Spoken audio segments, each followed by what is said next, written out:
नमस्कार, आज आपण बघणार आहोत उपम्याची रेसिपी। आज मी उपम्यासाठी 1 ते 2 चमचे मी तूप घालून घेते। तूप घातल्यानंतर त्यात रवा घालते आणि भाजून घेते। रवा छानपैकी भाजून घ्यायचा, पण तूपच पाहिजे। तुपावर भाजून घेतलं ना तर उपमा छान होतो चवीला। आपण फोडणीला तेल घालणारच, पण रवा भाजायला तूपच घ्यायचा। तूप नसेल तर डालडा घेतला तरी चालेल। रवा मी छानपैकी 5 मिनिटं भाजून घेते, जरा खमंग भाजेस्तवर मी भाजून घेते। आणि पाणी मी शेजारी 1 वाटी रवा घेतला, तर 2 वाट्या पाणी उकळून घेतलेलं आहे। छान उकळतं पाणी ओतायचं। मी जे 2 कांदे घेतलेले आहेत, छान बारीक कापून घेतलेले आहेत। अर्धी वाटी मटार वाफून घेतलेला आहे। 1 टोमॅटो घेतलेला आहे चिरून, आणि 7-8 हिरव्या मिरच्या बारीक चॉप करून घेतलेल्या आहेत। इथे शेजारी कोथिंबीर घेतले आणि लिंबू घेतलेला आहे। मी मटार होता म्हणून घेतलेला आहे, पण काही लोक शेंगदाणे पण घालतात भाजून, बटाटा घालतात। मी मटार घातलेला ऑप्शनल। तेल घालून घेते। तेल तापलेलं आहे, आता आपण मोहरी घालून घेऊया। मोहरी छान तडतडली, आता आपण जिरं घालून घेऊया।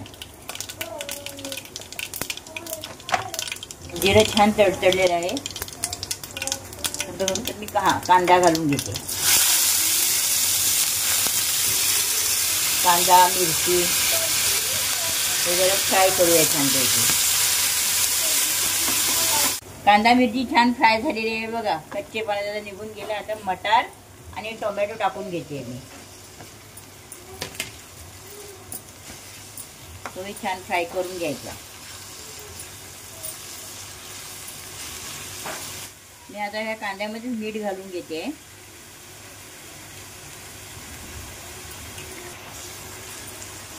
आता हे मीठ घातले, ते आता फ्राय करून घेऊ, चांगलं एकजीव करून घेऊ।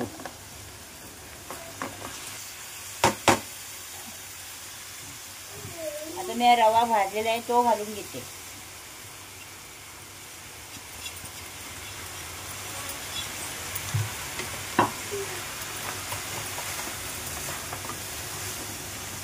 आणि रवा आता छान परतून घ्यायचा। कांदा टोमॅटो हे सगळं घातले ना, चांगलं परतून घेऊ।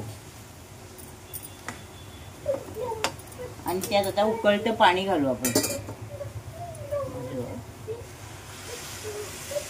उकळतं पाणीच लागतं का? नॉर्मल पाणी नाही घालू शकत? नाही, नॉर्मल पाणी घातलं तर चांगला फुलत नाही रवा, मग त्यासाठी उकळतं पाणी घालायचं। आणि आपण कधी कधी बघ फडफडीत होतो आपला उपमा, मग तो पाणी कमी घातल्यानंतर हा कसा आता मऊ होणार। म्हणजे जास्ती पाणी घातल्यावरती असं जरा मऊसूत होतं। हा, उकळलेलं पाणी घातलेलं का छान उपमा मऊ होतो।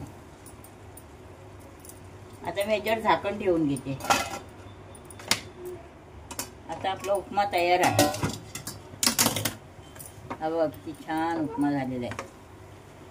आता मी तुम्हाला सर्व करून दाखवते। तर हा आपला उपमा आता तयार झालेला आहे।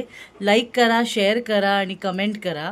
स्नेहाज मेनू चॅनलला नक्की सबस्क्राईब करा। थँक्यू।